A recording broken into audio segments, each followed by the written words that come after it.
Hi guys, Marcy here, and as you guessed by the title of this, we are once again doing Morphe Hot or Not Part 3 now. So I have a Part 1 on my channel, I have a Part 2 on my channel.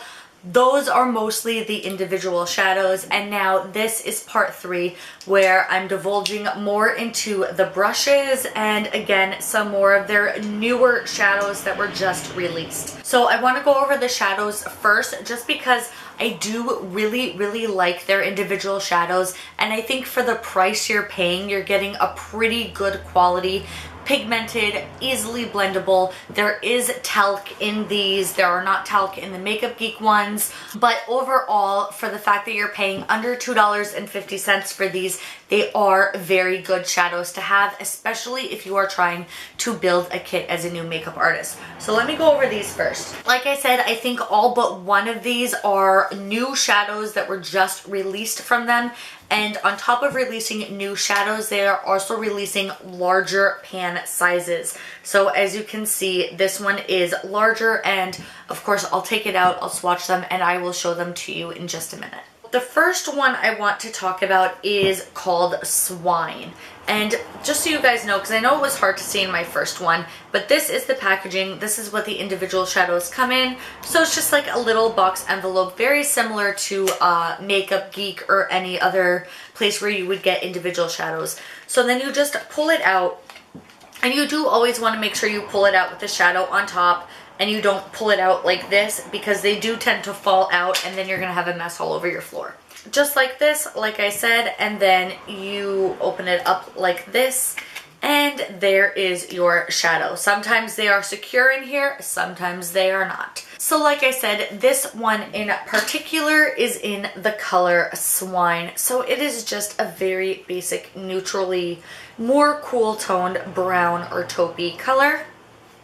It is matte, and there it is on my finger, and I will swatch it for you. So there it is right there, and that is two goes in the pan, and there is Swine. So the next one I want to talk about is in the color Silk, and Silk is more of a vanilla, very light kind of color, and here is Silk. So once again, it is matte. It is just a very light vanilla or cream color, and there it is on my finger. So as you can see, it is very pigmented. And then there it is on my arm. So let's see if I can get one more good one in there for you. There you guys go. So this last one is not a new color. I believe it is one of their older colors, and it is called Petals. And I'm going to show you guys the reason why I got this. And actually, I didn't even really realize it at first until I was playing around with it a little bit more. But let's put it on camera and see what it does. So it is a pink color, but it's almost like a duochrome. I don't know if you guys can see that or if I'm doing it in a way that's showing up, but it almost goes from pink to gold. Pink, gold, pink, gold. And it is a little bit of a shimmery or satin color. So let me swatch this for you guys, and hopefully I can get a good swatch on here for you to see. So here it is on my finger, and as you can see, metallic, shimmery, and you can almost see it just changing in the light now. So there it is on my finger, and I didn't mean to flip you guys off there, sorry. And there it is on my arm. So I don't know if you guys, I don't think my camera is gonna let you guys really see, but there are the three swatches so far. So Swine, the vanilla color, which I think was Silk, and Petals. But this is almost like a duochrome finish. So this is one of their newer, bigger pans, and this color in particular, I think is called Vanilla Bean. They used to have them written on the back, and they don't have it written on the back on these bigger pans, but I think the name of this is Vanilla Bean. Oh, I'm sorry, it's vanilla pudding, not vanilla bean. Here is the pan for vanilla pudding, and then here is the individual pan from the original sets, and you can see there is a very, very big size difference. So these normally run for like $2.40. This guy was more like $5, I think. So there is a price difference, but you are getting like double the product for your money. So if you have a particular color that you really, really like that you run out of quicker, you can get a bigger pan now. So let's swatch vanilla pudding, and there it is on my finger. So once again, extremely pigmented. Maybe it'll be easier if I do it. There we go. I'm just so pasty on my arm. But there we go. So there it is right there. So maybe I can get a good swatch of petals on my arm, on my hand for you guys, instead of trying to do it there. So there's the vanilla pudding. Here is that petals color, but it just doesn't want to show up in the lighting as the duochrome. So those are the 4 new shadows that I got. Again, as you guys know, especially if you watched any of my other Morphe videos, I do like the Morphe individual shadows. I still have yet to purchase an actual palette from them, so I cannot speak on the palettes. But as far as the individual shadows go, I probably have between 30 and 40 of them at this point, and there's not that many that I'm disappointed with. I will say that the metallic and the satin colors do come up better than the matte colors, but overall you're paying under $3 for a pretty good product. These are a different story. So if you watched my original Hot or Hype Morphe video, I showed you guys this brush, which is the mini contouring brush, which is the M458. And I'm gonna go through it in case you guys didn't see that video. I'm going to explain to you what happened. I got this brush. It wasn't wrapped or anything when it came. It just came in a plastic bag. Fine, not a big deal. I was playing around with it and I got some shed. I got some bristles that were sticking out of it, and I didn't even have any product on. I was literally just messing around with it, like doing this, just trying to get the feel for the brush, and shed just started coming, and it did not stop, and it still has not stopped to this day.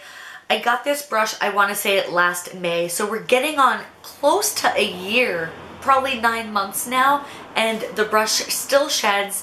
Not only does the brush still shed, and I really haven't used the brush that much because of the amount of shed, but the whole thing just literally came apart about 3 weeks ago. Overall, I would say I used this brush less than 20 times in the 9 months that I've had it, just because of the amount of shed that I have experienced with it. Now, overall, the design of the brush is great. It was a great concept, especially for a really, chiseled contour. I liked it because it's so small that you can even get in the hard to reach places like your nose, under your lip, and it's good for travel, but it just isn't a well-made brush. There's no other way to put it. Now, this whole situation, I'm very careful when I wash my brushes. I don't sit them out to dry up. They're always either at an angle so all the water can go down. And I really, really try to make it a point not to get any water up in the ferrule. So this is just, whatever. But this is a $7 brush, so that's kind of expected when, I know everyone boasts about the good quality of these brushes, but for the money they're decent, but they're not the best, at least in my opinion. So that's that brush. Enough about this brush. Let's move on to the other brushes and see what the other brushes are like. I ordered these 4 brushes, and 3 out of 4 of these brushes I ordered based off of Jacqueline Hill's recommendations. So about a month, 2 months ago, Jacqueline did her favorite Morphe brushes video. Everyone went crazy. I immediately went and got some of those brushes after watching the video. Many of them sold out within minutes after she posted that video. And 3 out of 4 of these brushes are ones that I got based off of her recommendation in that video. So let's go through them really quickly. This is the infamous Morphe M501. This is the brush that everyone uses to highlight with. So I'm sure if you watch like pretty much any kind of beauty guru that they use this brush right now. So this is the exact same brush that Jaclyn, Manny, Patrick, Tati, everyone uses, the Morphe M501 for their highlighting. This next brush is the Morphe M32. And it is just a tight lining or water lining brush. This is perfect for, of course, smoking out under the eyes, which is primarily what I got it for, was to just smoke out and blend all that shadow right underneath your waterline. This is the final brush that I got based off of Jaclyn's recommendations, and it is the Morphe M433. And it is the blending brush or the crease brush or whatever brush you want to call it for blending or crease work. Those are these three. So this brush, the highlighting brush, the M501, I really enjoyed. I liked it a lot. I had no problems with it. It was extremely soft, very easy to work with. It really is a great highlighting brush until I washed it. After I washed it, I started to experience shed. The shed is not terrible. It is not as bad as the shed from this one, but there is still shed, which of course, you know, the last thing you want to do is be putting on your highlight, your finishing touch to your face, and then have to go in and pluck little hairs off of your face. So, you know, shed is normal for a lot of brushes. But when you're constantly, like when it gets to the point of what this brush was doing to me, and you guys can go look in that first video I made, that's a totally different ballgame. I do really like this brush. I do still use it. It's just, I would hold off on washing it as long as you can. And really, if it's just going in a powder highlight, you probably don't even need to really wash it that much. So in my own experience and recommendation, I would just stray away from washing this brush if you want it to last. The ferrule seems to be okay for right now. I'm not experiencing any other real issues with it as of yet. So this one I do like. The Morphe M32, the waterline brush, I really like this brush. Now, it is a very tiny brush. You know, there's not a lot of hairs. The hairs that are in there are very densely packed, so it doesn't really give you that much of an opportunity to screw up or break or whatever you want to call it. So I do really enjoy this brush. It is steady, it is sturdy, it has not failed me yet. I absolutely love this brush, and I think especially when you're working with brushes that are so small that it just gives you not a lot of room for it to break or shed or to have other things happen to it. So I think overall, especially considering the price of these brushes, that these are the kind of brushes you really want to go for. The last one, the Morphe M433, the blending brush. I like it. It's not my favorite. It's kind of just meh. I mean, I use it. It's obviously dirty. Do I think it's the best brush in the world? No. Do I much rather my Sigma brushes for blending and crease work? Yes. Also, the ferrule is already starting to get a little loose in it.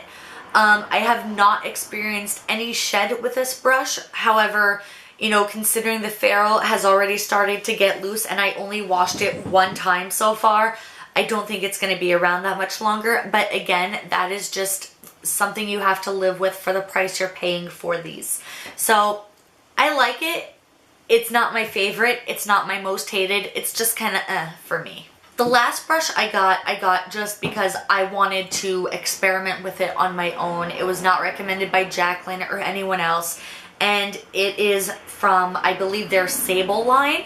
And it is the Morphe AS9. So it is a dual-ended brush. So you have, I think, which was supposed to be a concealer side and maybe a lip brush in one, but I use them both for concealer. Now, one of the problems with purchasing dual-ended brushes is they are so difficult to clean because, you know, you wash this side and it's fine, but then you have to flip it over to wash the other side, so then all that water from the other brush is seeping down, and it just creates issues unless you wait for one side to totally dry and then do the other side. but if I'm doing my brushes, I'm doing them all in one shot. So overall, I did really like this brush. This was probably one of my favorites out of the ones that I have. I've had no shedding. It blended my concealer out really well. It was great for, you know, doing the brows, doing under my eyes, even fixing up like liquid lipstick. This brush was fantastic. I absolutely loved it. But the ferrules are very loose. Like if I pulled hard enough, it would probably come apart right now on camera, and I really like this brush, so I don't want that to happen. But this one I got, I think this brush was like $4, and it was in their sale section on the site. So, well, like I said with all the other ones, while I did really like it, and maybe it is a good brush, just the concept of a dual-ended brush in and of itself is not the best idea. And you're getting what you paid for. You're getting a $4 or $5 brush. So these things are not made to last. Honestly, overall, when everything is said and done with the Morphe brushes, in the end, I like some, I don't like a lot of them, and they fall, to me anyway, they fall apart quickly. And I would much rather spend the couple extra dollars and get a Sigma brush. I've had Sigma brushes for over a year now, and none of my Sigma brushes have shed yet. None of my Sigma brushes have a loose ferrule yet. I have absolutely no problem with my Sigma brushes. It's just these stupid Morphe brushes that are giving me a problem. So I think that goes to show you the craftsmanship between the two. And honestly, you can get a blending brush on Sigma's website in their sales section for $9, which ultimately is only like $2 more. I can't give them a good word knowing that I've experienced what I've experienced. I cannot recommend these brushes. I would honestly rather an e.l.f. brush at the drugstore for $3, which in some cases, my e.l.f. brushes have held up better than some of these. So I would just either stick with the e.l.f. brushes at the drugstore, or Real Techniques, or Eco Tools, or if you want a more luxury feeling brush, you know, go for Sigma. I can't justify spending, you know what I mean? Unless you're working on clients and you just want something to like use 1 or 2 times and throw away. I can't really justify spending the money on these brushes. It's just not worth it to me. The individual eyeshadows, I love their individual eyeshadows for the most part. I've had very little problems with them. But the brushes, I don't like. Maybe it's just me and I keep getting duds. Maybe I'm doing something wrong. But I care for all my brushes the same way. I haven't changed anything. I've been using the same product for months, and none of my other brushes, when I wash them, are falling apart like my Morphe ones are.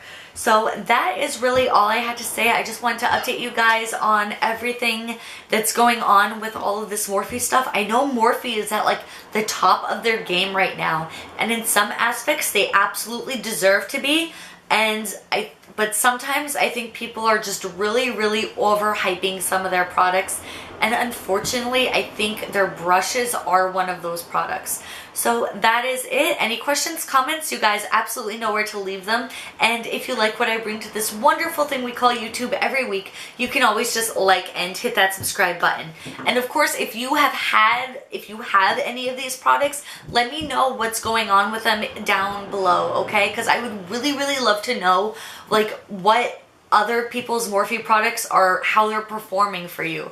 So if you have Morphe products, especially any of the brushes or stuff that I've mentioned in any of these videos, please comment down below and tell me what you think about them, because I would love to know. As always, I love you guys, and I'll see you later.